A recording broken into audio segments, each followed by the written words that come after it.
আমরা ইমাম সাহেবকে ছোট একটা মসজিদের ভিতরেই সীমাবদ্ধ রাখতে চাই, কিন্তু না, ইমাম সাহেবের গণ্ডি তো এখানেই শেষ নয়। ইমাম সাহেবের বিচরণ সমাজের প্রত্যেকটা রন্ধ্রে রন্ধ্রে ইমাম সাহেবের পাওয়ার ক্ষমতা চলবে। আল্লাহ তাআলার বন্ধু যারা হবে তাদের ইহকালীন জীবনেও যেমন কোনো চিন্তা নেই, ভয় নেই, পরকালীন জীবনেও তাদের কোনো চিন্তা থাকবে না, ভয় থাকবে না। আমরা দেখতে পাচ্ছি যে আজকের সমাজ যারা সত্য কথা বলে, ন্যায় কথা বলে, নিষ্ঠার কথা বলে, অন্যায়ের বিরোধিতা করে, আল্লাহ তাআলার শত্রুদের বিরোধিতা করে, এই সমস্ত মানুষদেরকে বিভিন্নভাবে হয়রানি হেনস্থার শিকার হতে হয়। আমরা ইদানিং দেখতে পাচ্ছি যে চাঁদপুরের একটা ইনফরমেশন নিউজ টেলিভিশনে সংবাদ কভার করেছে। ওখানে দেখা যাচ্ছে যে একজন ইমাম সাহেব, মসজিদের ইমাম সাহেব, উনি সুদের ব্যাপারে, সুদের বিরুদ্ধে বয়ান করেছেন, ঘুষের বিরুদ্ধে জুমার বয়ান করেছেন। এই তুখুর সুদ এবং ঘুষের বিরুদ্ধে বক্তৃতা দেওয়ার কারণে মসজিদ কমিটি ক্ষিপ্ত হয়ে এই ইমাম সাহেবকে অনেক বকাবাজি করেছেন, অনেক বকাঝকা করে চাকরিচ্যুত পর্যন্ত করেছেন। বাবা মার নাম তুলে তুলে বকাঝকা করেছেন, তাকে এক ঘরে করে দেওয়া হয়েছে। ইভেন ইমাম সাহেবের পক্ষে যেই 4 জন পরিবার কথা বলেছে, 4টি পরিবার, এই 4টা পরিবারকেও এক ঘরে করে দেওয়া হয়েছে। আপনি চিন্তা করতে পারেন যে কেমন জাহিলি অবস্থানে তারা চলে গিয়েছে, অথচ এটা জাহিলি যুগেও সম্ভব ছিল না। কারণ আজকের পৃথিবী এত ছোট পৃথিবী নয়, সংকীর্ণ পৃথিবী নয়। আপনি ডাক্তারকে মেরে ফেলবেন, আপনার রোগ নির্ণয় করলে এই জন্য আপনি ডাক্তারকে মেরে ফেলতে পারেন না। আপনি আপনার অসুবিধাটা ধরিয়ে দিল, এজন্য আপনি শিক্ষককে মেরে ফেলতে আপনি পারেন না। আপনার ড্রাইভার আপনার যাত্রীদেরকে সতর্ক করলেন, এজন্য আপনি ড্রাইভারকে মেরে ফেলতে পারেন না। একজন ইমাম সাহেব একটা সমাজের ইসলামিক লিডার, সে আপনাকে বিচার করার অধিকার ইমাম সাহেব রাখে। ইমাম সাহেবের ডিরেকশনে একটা সমাজ পরিচালিত হবে। আমরা ইমাম সাহেবকে ছোট একটা মসজিদের ভিতরেই সীমাবদ্ধ রাখতে চাই, কিন্তু না, ইমাম সাহেবের গণ্ডি তো এখানেই শেষ নয়। ইমাম সাহেবের বিচরণ সমাজের প্রত্যেকটা রন্ধ্রে রন্ধ্রে ইমাম সাহেবের পাওয়ার ক্ষমতা চলবে। কার জন্য চলবে? আল্লাহর জন্য চলবে।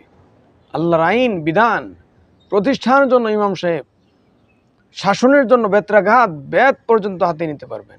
এই পাওয়ার ইসলাম ইমাম সাহেবকে দিয়েছেন। কিন্তু আপনি ইমাম সাহেবকে চাকরিচ্যুত করেন, বকাঝকা করেন। এত বড় কলিজা, এত বড় স্পর্ধা আপনাকে কে দিল? ইমাম সাহেব সুদের বিরুদ্ধে বলছেন, এটা তো ইমাম সাহেব নিজের মন গড়া কথা বলেন, আল্লাহ তাআলা নিজে বলেছেন, আহাল্লাহুল বাইআ ওয়া হাররামা রিবা ফাইন লাম তাফআলু ফাযানু বিহারবিন মিনাল্লাহি ওয়া রাসূলিহি। যে যারা এই সুদী কারবারের সাথে আপোষ করবে, সুদী কারবারের সাথে জড়িত থাকবে, তাদের সাথে আল্লাহ তাআলা এবং আল্লাহ তাআলা নবী যুদ্ধের ঘোষণা করেছেন। যেখানে আল্লাহ তাআলা এবং আল্লাহ তাআলা নবী যুদ্ধের ঘোষণা করেছেন, সেখানে ইমাম সাহেব তো আপনার সাথে আপোষ করার কোনো প্রশ্নই আসে না। ইমাম সাহেব যথার্থই কথা বলেছেন। কিন্তু মসজিদ কমিটি এই কাজটা আদৌ ভালো করে নাই। অসম্ভব, আসমানের নিচে জমির উপরে সবচেয়ে জঘন্যতম কাজ হয়েছে, বর্বর কাজ হয়েছে। আপনি আল্লাহ তাআলার হুকুমের, আইনের বিরোধিতা করলেন। ইমাম সাহেব উনি কোরআন এবং হাদিস থেকে সত্য কথাগুলো তুলে ধরেছেন। আপনি যদি পারেন মানবেন, না পারলে সরি বলতে হবে যে হ্যাঁ, আমার এগুলো মানা উচিত ছিল, পারতেছি না হুজুর, দোয়া করেন আল্লাহ যেন শয়তানের পথ থেকে আমাকে সরিয়ে দিয়ে আল্লাহ তাআলা পথে নিয়ে আসেন। আপনি এই কথাগুলো বলতে পারেন। আপনি মসজিদ কমিটির সভাপতি হন, সেক্রেটারি হন, ক্যাশিয়ার হন, আপনি যত ক্ষমতাধর ব্যক্তি হন না কেন, আপনি তো কোরআন এবং হাদিসের চেয়ে বড় আপনি নন। আপনাকে উচিত ইমাম সাহেব যদি হকের কথাগুলো বলে ইমাম সাহেবকে সাপোর্ট করা। আপনি পারেন না, মানতে পারেন না, আপনি নামাজ পড়তে পারেন না, রোজা রাখতে পারেন না, হজ করতে পারেন না, জাকাত দিতে পারেন না, সুদ খান, ঘুষ খান, চুরি করেন, ডাকাতি করেন, অন্যায় সকল অপকর্ম আপনি করতে পারেন, কিন্তু আপনাকে যখন অপকর্মের কথা বলা হবে, হাদিসের কথা, কোরআনের কথা বলা হবে, আপনি সেটার বিরুদ্ধে আচরণ কোনোভাবেই করতে পারেন না। এটা জঘন্যতম অন্যায়, মারাত্মক অন্যায়, আল্লাহ তাআলার বিরোধিতা করা হচ্ছে। আপনি জানেন? আপনি বলতে পারেন যে হ্যাঁ হুজুর, সুদ খাওয়াটা অন্যায়, দোয়া করেন হুজুর আমরা যেন সুদ বাদ দিতে পারি। ঘুষ খাওয়া অন্যায়, আমরা যেন ঘুষ বাদ দিতে পারি। এইটুকু আপনি বলতে পারেন, এর বেশি আপনি বলতে পারবেন না। কেন এই বয়ান করলেন? আপনাকে কে বলছে এই বয়ান করতে? এই পারমিশন আপনাকে কে দিল? এই জন্য সম্মানিত শ্রোতামণ্ডলী, এই একটা ঘটনা থেকে আমাদের শিক্ষা যে আমাদের সমাজে প্রত্যেকটা পদে পদে, প্রত্যেকটা এলাকায়, মহল্লায়, প্রত্যেকটা মসজিদ এরিয়াতে যখন কোরআনের খাদেম, কোরআনের দায়ী, ধারক বাহক, প্রচারক, তারা যখন এই কথাগুলো সুন্দর করে বলবেন, এই কথাগুলো বিরোধিতা আমরা কেউ যেন না করি।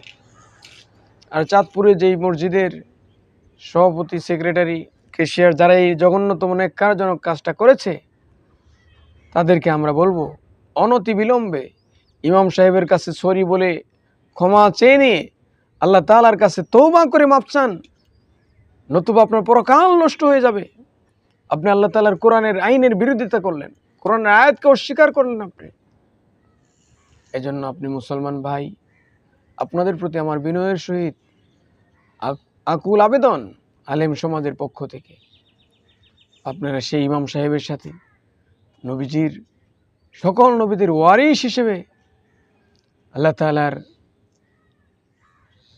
পক্ষ থেকে যে ঘোষণা রয়েছে, আহলুল কোরআন, কোরআনওয়ালা বান্দাদের জন্য আল্লাহ তাআলা যত পুরস্কার রেখেছেন, এই কোরআনের খাদেমের সাথে, ইমাম সাহেবের সাথে আপনি যে মিউচুয়াল করেন, ইমাম সাহেবের সাথে সরি বলেন, হাতে ধরেন, পায়ে ধরেন, মাফ নিয়ে বুকে বুক লাগিয়ে কুলাকুলি করে ইমাম সাহেবের কাছ থেকে মাফ নেন।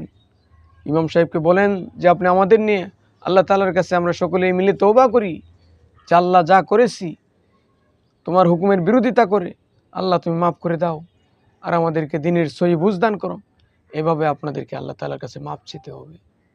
তাহলে আপনি ইহকালীন কল্যাণ পাবেন, পরকালীন নাজাত আপনার জন্য আল্লাহ তাআলা সুযোগ তৈরি করে দিতে পারেন। নচেত সম্মানিত শ্রোতামণ্ডলী, ওই মসজিদ কমিটির সভাপতি, সেক্রেটারি, কেশিয়ার, মসজিদ কমিটির প্রত্যেকটা লোককে বলবো, আপনাদের অনুরোধ করে বলছি মুসলমান ভাই হিসেবে, যে আপনি এই কাজ যদি না করেন আল্লাহ তাআলার আদালতে কাঠ করে আপনাকে দাঁড় হতে হবে। কেন? ইমাম সাহেব নিজের ব্যক্তিগত কোনো কথা বলেন নাই, উনি আল্লাহ তাআলার কোরআনের আইনের কথা বলেছেন। এই জন্য আল্লাহ তাআলার কোরআনের আইন মানা আপনার উপরে ফরজ, আপনার উপর অবশ্যই কম্পালসারি। এই জন্য সম্মানিত শ্রোতামণ্ডলী, শুধু ওই একটা ঘটনা আমাদেরকে শিক্ষা দিয়ে যাচ্ছে যে আমাদের প্রত্যেকটা সমাজে, প্রত্যেকটা মহল্লায়, প্রত্যেকটা মসজিদে আমরা যেন ইমাম সাহেবের সাথে ভালো আচরণ বজায় রাখার চেষ্টা করি। নচেত আমাদের কপাল নষ্ট হবে, ইহকালীন সফলতা নষ্ট হবে, পরকালীন মুক্তির পথ আমাদের নষ্ট হয়ে যাবে।